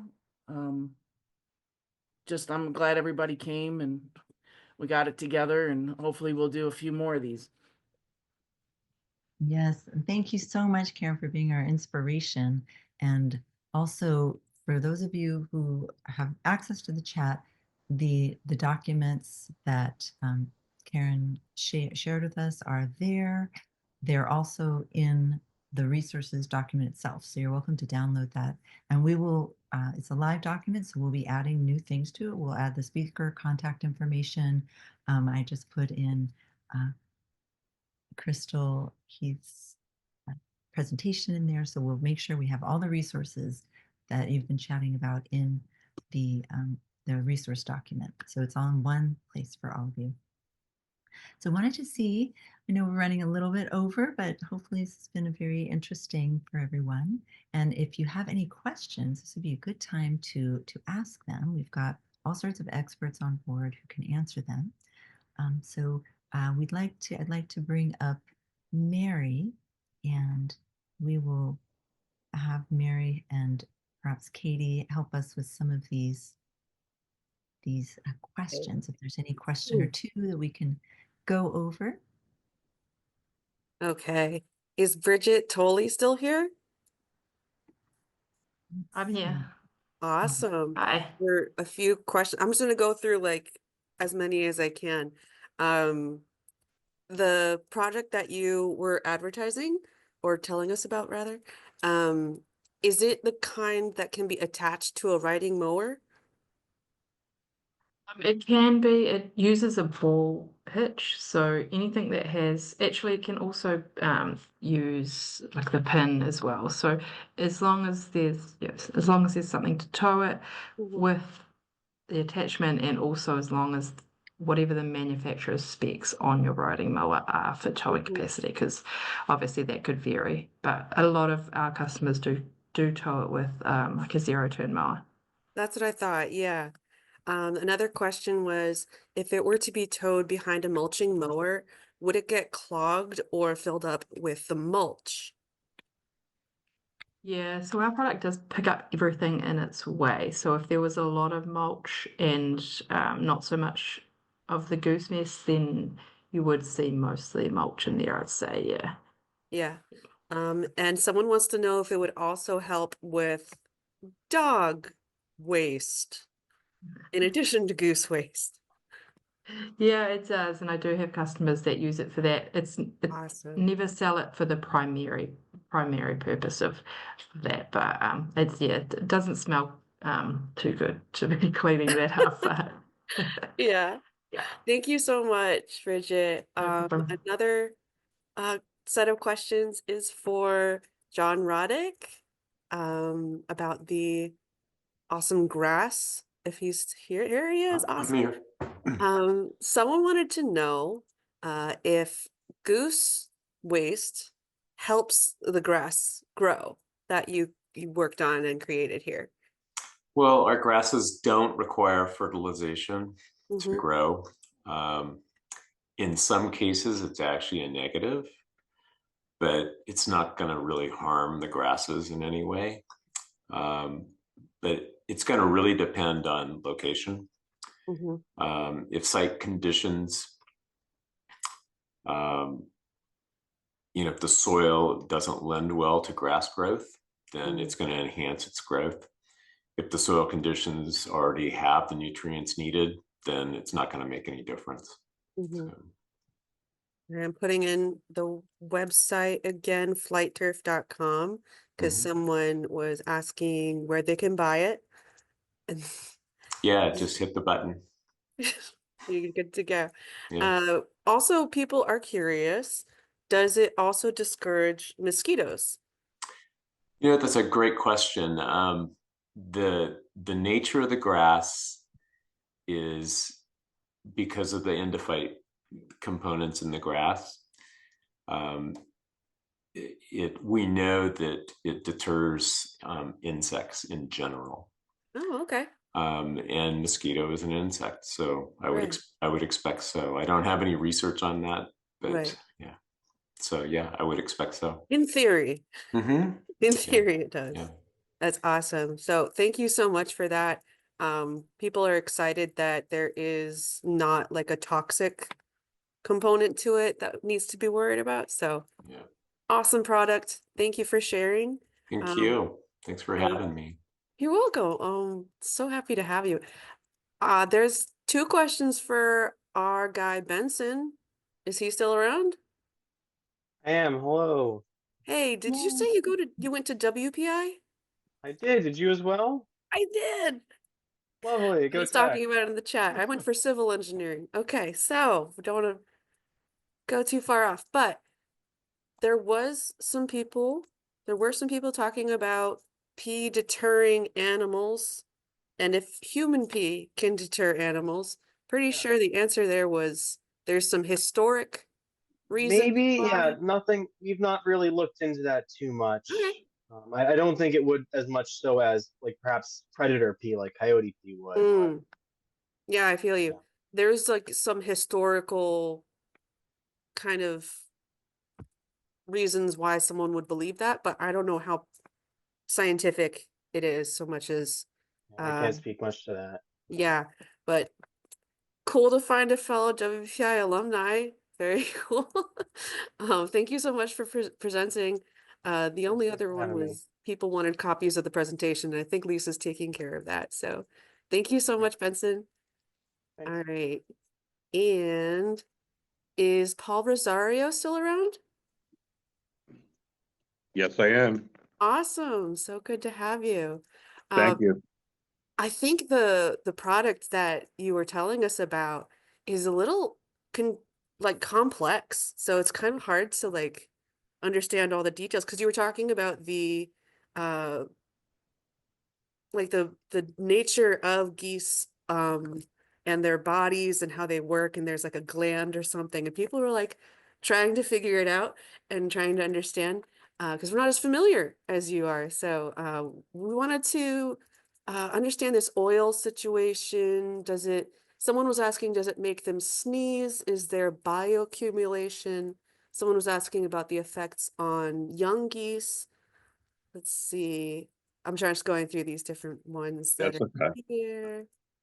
It And seems like people want to know whether it's going to harm them. They're a little yeah, Oh, concerned, no, a little no. outside of what of most people's. how long it There- affects them for is Yeah, how another long it question. impacts their communication. Yeah. Yeah, It's they're very, curious. it's a humane product. It's a B25 product. And basically it only affects them when they're on that piece of property, Mm, when on that grassy area, when they ingest that grass and they get that taste in their mouth that affects the trigeminal nerve in their beak. mhm. We give it a visual so that they see it on the next time around. They see the whole grassy area is purple. And that's how it works. We always give a visual with any type of deterrent that we use. Now, the EcoBird 4.0 that we put in the air is also all natural B25 product. Comes from the skin of a Concord grape, but that only works in flight. As the birds are flying in, they're sensing this problem. It's like almost like going to the dentist, and he's drilling, but you want to leave, and finally they'll see the area is purple. To them, it looks purple to them. They land, they ingest the grass the first time, and they leave. They may come back another time to test it, but normally they stay away and they'll go to another pad of grass. It's like negative reinforcement. Right. So we don't harm the birds in any way whatsoever. Our company is all humane, whether it be geese, pigeons, sparrows, starlings, doesn't matter. That's so great to hear. That's what people were concerned about and wanted to know more about. Thank you so much for sharing. Is your website the one that's flockfree.com? Is that right? Yes, ma'am. I got it. Okay, That's cool. it. It's in there. All right. Thank you so much. All You're right. welcome. There was some more questions for David Jude. If we can have him around. Do you know how to do the hi? Do you know how to do the unmute now? We're learning, we're growing. Hey, There he is. Awesome. We did it. Okay. All right. So one person I think was confused when you were giving this great explanation, but they didn't know what internal loading was. You're describing some stuff and it sounded like some jargon that the layman might not be super familiar with. I am very disappointed. I really tried to elaborate on that well. If you can just think of it as pounds of phosphorus and pounds of nitrogen produced by the decomposition of the sediments and leaves that are on the bottom of the lake. Oh, okay. And so the decomposition process starts as soon as the water becomes anoxic. And then instead of having oxygen present, they only have hydrogen present. So that produces phosphates and a lot of ammonia on the bottom. And that, you end up having maybe 200 pounds of phosphorus and 100 pounds of ammonia sitting there Okay. in liquid form. So and that's what we call internal loading. Loading. Okay, I see. Thank you. There is another interesting question. It's actually going back to John's piece, asking about the turf, the flight turf, or maybe this was actually, yeah, John's presentation, the flight turf.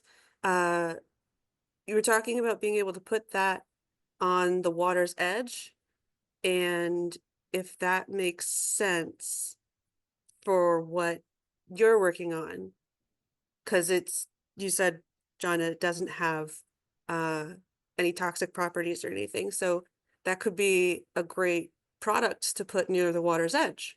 I forget who Absolutely. it was who said that. Absolutely. And we've used it commonly in golf courses around Right. water areas. The grass is a blend, and one of the fescues in the blend it actually grows in water in the native environment. It's called That's great. creeping red fescue. So that might be applicable for you, David. So someone noticed that. Thank you, whoever it was. If you wanted to let me know who you were in the chat, who said that one, that'd be awesome. Want to give you credit where credit's due. Awesome. Okay. So Eva, I told you that I would give you the floor for a second. You had more to say, right? Yeah. Lisa, thank you for doing the spotlighting for me. Sure. What I wanted, there's a couple things I did want to communicate to our listening audience today. And one thing is that despite the fact that USDA obtains depredation permits and may have that in hand, there's another fine point. And one of them is this, and I'm going to use a little bit of vernacular. There have been many times when their APHIS unit, which is what usually is sent out to exterminate wildlife in whatever manner, the agency has been called out and accused, rightfully so, and even investigated for gratuitous cruelty to animals, native wildlife that they are exterminating. There is a very famous case of cruelty to a bobcat that was intentionally inflicted. And the reason I bring this up is that if you are a witness to a roundup and you see gratuitous infliction of cruelty onto the birds, there is another avenue you can take, and it would be municipal ordinances of anti-animal cruelty laws. And so in order to get information like that, if you can get images, video, document the time of day, vehicle plates, and the number of people doing that, it may be possible to submit a criminal complaint to your municipal officials and request that they investigate and then charge those who are involved in those roundups with animal cruelty, a violation of animal cruelty laws. This is generally used for domesticated animals such as cats and dogs, but it is also used for wildlife, and it may be a backstop effort that communities could use to stop this or at least thwart it to some degree. I will tell you that One More Generation has taken complaints from the general public for wildlife violations, and we have submitted requests for investigation and criminal complaints to agencies like DNRs and others with some effective responses where the agencies have gone and investigated it. So it may be possible that it could be submitted and to the local municipal level with a request for investigation. So there is that avenue. We have helped the public in the past where we become the complainant of record and the witness becomes our witness so that it's not released to any inquiring potential defendant, even another agency.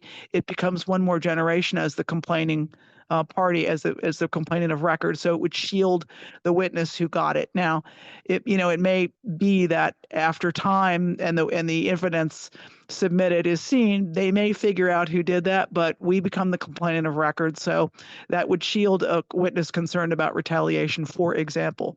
So please understand that USDA has taken a position that wildlife is the enemy, that wildlife can, if it is exterminated, will prevent zoonosis vectoring and will, quote, safeguard the food supply. And that's been repeatedly found to be false, essentially. There are other methods that can be done. They are trying to essentially quash the depopulation method, and that's a very sugar-coated term for massacres that are implemented on farmed animals so that the public doesn't know what's really happening or why. And so the more that all of the experts here, the panelists, the advocates, and all of the stakeholders in the public can get more information and educate themselves, the better you'll be in a position to challenge and refute what USDA is attempting to facilitate in terms of, quote, information and education to the public. And thank you for letting me have the time to speak. Of course. Everything you're giving us is so great and so useful. We really appreciate it. We just have one more question. We're doing so good. It's only 9:02. Is Dr. Heath still here? I hope so. She had such a great presentation. Yes, I am. Awesome. So such a great presentation. Thank you so Thank much. you. There was one question for you. Someone said, I understand France has begun vaccinating poultry against bird flu, but the US doesn't support that. Is vaccination effective in protecting farmed poultry? It's somewhat effective. And I think the thing with France is they did see, I think, an increase in the number of farmed birds sold.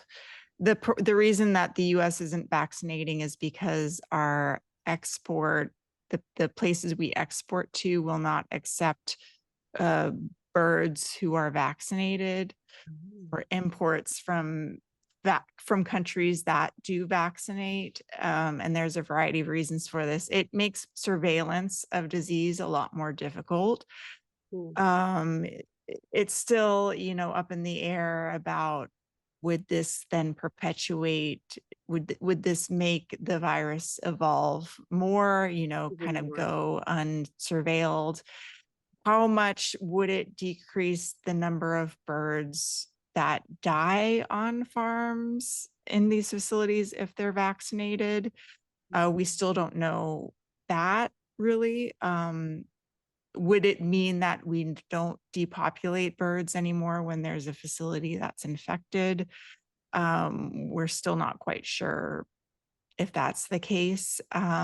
Influenza vaccines in humans aren't 100% effective. I forget what one doctor told me, it's like 20 to 40% effective. So it might decrease the severity of disease.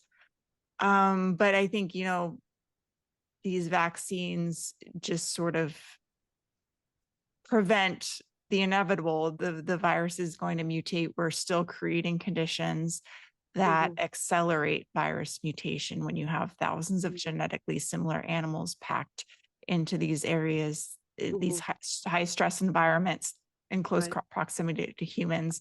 So it's another armament in this ever escalating arms race against nature that we have. So, and I was saying in the chat, in addition to what you already said, giving them antibiotics like crazy, which is just going to increase the perfect storm of creating a superbug, right? So yeah, absolutely. Thank you so much for talking with us. It's such great information. Lisa, we went through the whole list of questions. Thank you, everyone. Fantastic. Dr. He. I'm just super grateful to all of you for joining us tonight, and also wanted to ask, Karen had something else she wanted to say, and we are getting close to our closing. We're a little over, but I really appreciate everyone joining us. So Karen, if you wanted to add the piece that you mentioned about the lasers, or no, this one was related to the goose. Let's see, it was when kind of similar to when Crystal was talking, and you said you wanted to add one more thing about the geese that was having to do with the sentinel species. Oh, right. Yeah. The geese and the swans, there's sentinel species really, which means they can tell if there's something going on your lake. For instance, if there's something in your lake that like lead or something, I mean, you'll see birds dying, especially the swans, but the geese as well. Like the canaries in the mine shaft. Yeah. I mean, our friend Sheila Bolin, she passed away, but she would always say, if the Flint, when we had the Flint water crisis, if they would have looked at the birds and they would have noticed, there was probably no birds in the water there because it was, it was bad. The water was bad. So, and usually if you look around in a lake and you don't see any waterfowl or anything, there's probably some kind of problem with it, because you usually always see even the ducks. And I've also noticed too, because probably 2 years ago, at least in my experience, the bird flu seemed a lot worse. And I noticed like, because I help rescue as well, and I noticed that, we were seeing a lot of geese, a lot of swans, back, in 22, but the ducks, you would never really see any ducks. And I don't know, it's just my theory is that if any of the waterfowl might be carrying anything, it could be the ducks. I don't know, but all I know is that these poultry plants and all need better isolation places. They don't, to me, they don't need to be killing all these birds, because I've seen birds die right next to ones that are still living. And it just makes no sense that the government or whoever can't come up with something better, to isolate a lot of these birds. We wouldn't have this egg problem right now. Well, You know? let me weigh in here a little bit too. The part of the problem with the animal agriculture is the overcrowding, the unhealthiness. If you ever see any of these undercover investigations, you would immediately go plant-based just on what you see on a day-to-day basis. So that's a big part of the problem. Then you have the additional problem in some cities like New York, really almost any place that there is a variety of people. The live markets, that's they're a nightmare. They should be shut down. This excuse of religion, culture, and tradition is not a justification for animal cruelty, and that's what these places are. And they're disease spreaders. You've got the Caparos at the Jewish New Year in September. That's going to be a nightmare of a live market. And I'm just wondering what some of these cities are going to do about that, especially with bird flu.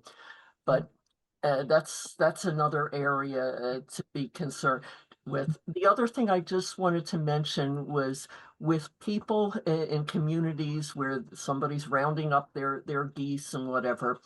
Um, One of the things there's a couple of things.